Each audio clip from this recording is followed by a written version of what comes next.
자, 봄맞이 준비에 한창이던 어느 시골 마을이요. 갑자기 공포에 떨어야 했답니다. 오윤성 교수님.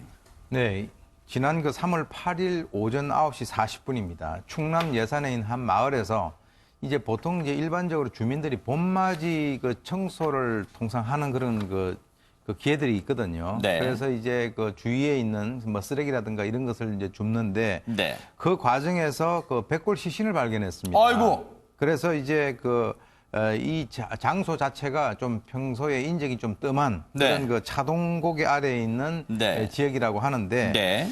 그 발견 당시에 이제 뼈가 이렇게 막 흐트러진 것이 아니라 아무런 손상 없이 사람이 누워 있는 그 자세 그대로 그대로 이제 발견이 돼 가지고 네. 주민들이 바로 경찰에 신고를 했습니다.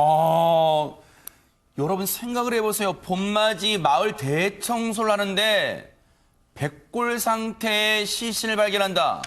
얼마나 소스라치게 놀랐을까요? 그런데 이곳이 정확히 어딘가요? 홍수민 아나운서. 네, 이곳은요. 충남 예산과 공주로 있는 왕복 2차선 도로였습니다. 하하. 바로 옆에요. 왕복 4차선 도로가 새로 뚫려 있어서 네. 이 2차선 도로에는 차량들이 그렇게 많이 드나들지 않았다고 하는데요. 아, 그래요? 마을 주민에 따르면 외지 사람들이 몰래 쓰레기를 버리고 가도 마을 주민들이 알기 어려울 정도라고 합니다. 그러니까 관심을 갖고 보지 않으면 이 백골을 찾기 어려웠던 구조였던 거죠. 그래서 외지 사람들이 몰래 쓰레기를 버리고 가니까 이제 주민들이 아유 이 사람들이 양심도 없어 하면서 아마 한 번쯤 마을 대청소 차원에서 그쪽을 청소하던가 봐요. 그 중에 청소를 하던 중에 백골 시신을 발견했는데 그러면 저 시신, 백골 시신 신원은 파악됐을까요? 오윤성 교수님? 사실 이제 경찰은 신고를 받고 이거 백골을 수습을 해가지고 국립과학수사연구원에 신원 확인을 요청을 했습니다. 아하. 그런데 이제 사실 이제 백골 상태이기 때문에 지문 같은 경우는 전혀 발견을 할 수 없는 그런 그러겠네요. 상태인데 이런 경우는 통상 이 시신의 DNA를 채취를 해가지고 분석을 하는데요. 네. 지금 사실 우리나라 같은 경우는 DNA 데이터베이스가 되어 있지 않기 때문에 만약에 제가 조심스럽게 추정하건대는 이 사람이 어떤 DNA를 국가에다가 제출해야 될 의무가 있는 그런 상황이라면 DNA에 의해서 신원을 확인을 할 수가 있어요. 그런데 이제 굉장히 다행스럽게 신원을 확인을 했습니다. 37세 남성으로 확인을 했는데 그런데 이제 중요한 것이 이 사람의 신원을 확인하고 난 이후에 확인을 해보니까 백골 시신에 대한 어떤 실종 신고나 사망 신고가 전혀 접수된 그런 적이 없었다. 그렇기 때문에 혹시 이것은 어떤 지인에 의해서 타살됐을 가능성을 경찰은 강하게 추정을 했습니다. 네. 그리고 분명히 그 몸 상태, 뭔가 외부에 의한 외력에 의한 손상이 있었는가도 이 백골 상태의 시신 부검 결과 국립과학수사연구원에서 뭔가 검사를 했겠죠. 그런데 유족을 찾는 작업이 박지훈 변호사님 앞서도 말씀해 주셨지만 백골 상태의 시신이기 때문에 그렇게 쉽지는 않았을 것 같아요. 그렇죠. 가장 중요한 거는 신원 확인 과정인데요. 신원이 이제 확인이 됐기 때문에 다만 이 사람이 사고일 가능성이 있는데 장소가 그 위치고 또 타살의 어떤 가능성을 염두에 두면서 유족을 찾아보면 그 사람이 아니면 유족 관계된 사람이 범행했을 가능성을 염두에 두고 수사를 한 것으로 보입니다. 그래서 이제 실종 신고나 이런 게 없어서 경찰이 찾다 보니까 아이가 한 명 있다라는 걸 알게 됐고요. 10대 아이가 알게 되고 또 10대 아이의 친모가 또 있다는 걸 알게 되면서 수사가 진척이 되기 시작합니다. 네.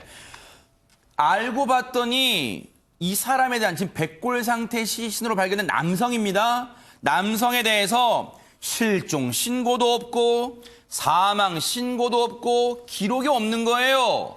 그래서 애를 먹었는데 다행히 이 남성 슬하에 자식이 한 명 있는 걸 알게 됐고 그 자식의 친권자가 현재 엄마가 있다는 걸 거기까지는 알게 된 거예요. 그 다음은 어떻게 됐을까요, 장혜영 교수님? 아마도 경찰은 처음에 이 아이나 엄마를 찾긴 했습니다만 이들이 범행을 저질렀을 거라는 연루됐을 거라는 추측은 처음에 못했을 수도 있어요. 왜냐하면 실종 신고가 안 된 이유가 이 남성을 확인해 보니까 형제들이 몇 있긴 있었는데 10년 전부터 연락을 아예 끊고 있었기 때문에 만약에 사라지더라도 실종 신고가 안 했을 가능성이 있고 이 아이의 엄마인 여성도 이미 이혼한 상태였어요. 그러다 보니까 실종된 걸 모를 수도 있죠. 그래서 일단은 이 여성밖에 일단 없으니 전 부인이었던 이 여성을 조사를 하는 과정에 이 과정에 경찰이 미심쩍은 걸 발견을 하는데 첫 번째 이 여성의 고향이 바로 이 사건이 벌어진 산에서 가까운 거리에 있는 거예요. 백골 발견된 곳과 예, 멀지 않았고 허허. 두 번째는 네. 경찰이 또 그냥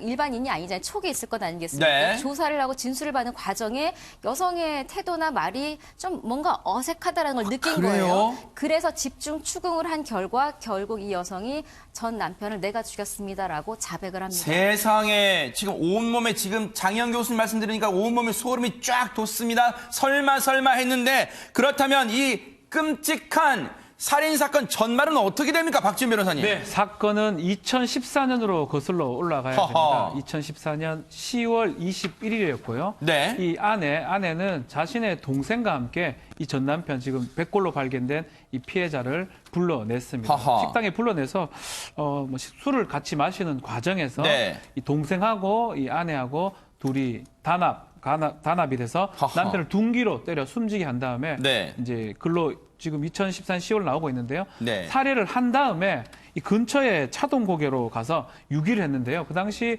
그냥 비도 오고 이래가지고 낙엽만 덮어놓고 도주를 했고요. 결국은 이 마을 청소 같은 걸 봄맞이 청소를 하면서 4년 6개월 만에 이제 시신이 발견이 된 것입니다. 우리가 흔히 범죄 영화를 보면 정말 이런 표현 해드리기 정말 송구합니다만 시신을 유기할 때 구덩이를 파잖아요. 그런데 지금 이 사람들은요. 끔찍한 범죄를 저지르고 죄책감 때문에 그랬는지는 모르겠습니다만 날씨도 당시에 구졌대요. 비가 왔대요. 낙엽으로만 그 시신을 대충 덮어놓고 외진 곳이다 보니까 그렇게 바로 저곳인가 보네요. 저곳이 바로 차동 고개입니다. 인적이 드문 곳이래요. 저곳에 시신을 유기해놓고 현장에서 도주를 했는데 장희영 교수님, 그러면 남편은 왜 살해한 걸까요, 그러면?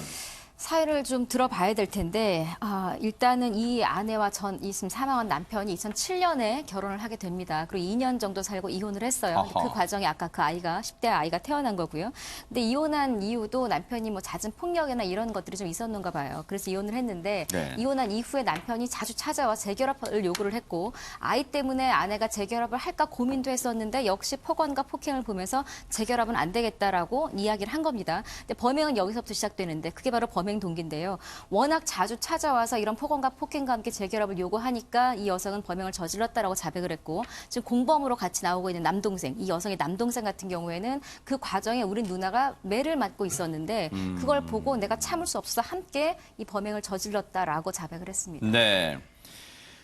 이들 사이에 정말 아이까지 있었고 이혼 상태였어요. 그런데 재결합은 결국 안 된 상태였답니다. 그런데 최명기 원장님, 이 아내라는 사람, 전철한 사람이 경찰이 추궁하니까 자백을 했는데 그럼 이 사람이 그동안 4년 6개월 동안 이 엄청난 지금 이 사실을 숨겨오면서 마음이 편치는 않았을 거 아닙니까?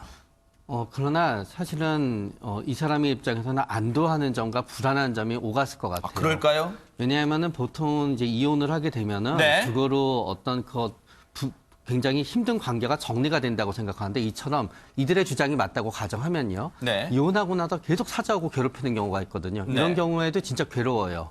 거의 2009년에 이혼을 했으니까 5년 동안 그런 거거든요. 네. 언제 찾아올지 모르고 언제 폭력이 있을지 모르고 불안하잖아요. 네. 그렇기 때문에 이 전 남편이 살해를 하면서 네. 거기에선 벗어나는 거예요. 갑자기 찾아오면 어떡하지? 맞으면 네. 어떡하지? 그런 거에선 벗어나지만 네. 또 그때부터는 범행이 또 들통이 나면 어떡하지라는 또 불안이 있게 되는 거죠. 네. 그러니까 하나의 불안이 다른 불안으로 대치가 됐기 때문에 네. 아마 그런 감정들이 오가면서 지냈을 거예요. 지금 아버지란 사람은 4년 6개월 전에 숨을 거뒀고 그 슬하에 자식이 한 명 있었는데 그 유일한 친권자인 엄마란 사람은 지금 이 엄청난 끔찍한 사건으로 이제 구속이 됐고 외삼촌이라는 사람도 구속이 됩니다. 그럼 이 아이는 정말 어떻게 될까? 그런 것도 걱정이 됩니다. 장희영 교수님. 예, 저도 사실 아까 사건 조사 결과 첫 번째 이 여성을 먼저 발견한 게 아니라 10대에 딸이 있다라는 걸 발견했다. 그리고 10대 초반이라 그랬잖아요. 저도 지금 사실 이 아이가 어느 정도까지 이 사건을 알고 있을지 걱정인데 네. 지금 그냥 제 마음으로는 이 정확한 사건까지는 좀 몰랐으면 하는 바람이 있고요. 또 네. 어머니가 이렇게까지 하기까지 뭐 여성의 입장으로서 아무리 제가 이해를 하려고 해도 사실 너무 끔찍한 사건이잖아요. 네. 또 그런 범행을 저지른 여성이 자식을 키우고 있다. 얼마나 불안한 상태로 아이를 네. 키웠을까 하는 걱정도 들고요. 저도 그래서 이번 사건과 별개로 20대 초반의 아이에 대해서도 좀 적절한 조치가 함께 이루어졌으면 좋겠다라는 생각이 듭니다. 네. 그런데 이번에 수법을 보면요. 오윤성 교수님, 이 전철한 사람의 진술, 물론 지금 죽은 자는 말이었기 때문에 전처와 그 남동생의 진술에만 의존할 수밖에 없지만 평소에 이 전 남편의 술 먹고 행패 부린 걸로 고통받았다고 하면서 범행 당일날 술자리로 불러냅니다. 네. 지금 이제 그런 뭐 여러 가지 어떤 가정 폭력이 있다라고 해서 네. 그 남편을 저렇게 살해하는 것은 정당화될 수가 없습니다. 네. 없지만 일반적으로 이제 아내의 남편 살해의 대부분이 남편의 어떤 그 폭력, 폭행 또 이 지속적인 것이죠. 그러니까 이제 우리가 소위 그 피해자학적인 측면에서의 피해자의 유책성이라든가 도발이 굉장히 그 강한 그런 사건 중에 하나라는 거죠. 아하. 만약에 저 여성과 저 여성의 남동생의 진술이 옳다라고 하는 것을 가정을 한다면 네. 그래서 지금 이제 이 두 사람이 그 자기 뭐 어떻게 보면은 남편 그리고 이제 매형이죠. 네. 불러서 그런 어떤 범행을 했는데요. 네. 지금 이제 대부분의 그 어떤 가정 폭력에 있어서의 최종적인 귀결점이 저런 식으로 남편 살해로 이어지는 그런 경우가 많고 아하. 지금 이제 그 여성들을 그 저 전용으로 수감을 하고 있는 그 여성 그 교도소에 가보면 네. 이 살인 사건의 그 피의자들이 대부분이 약 한 네.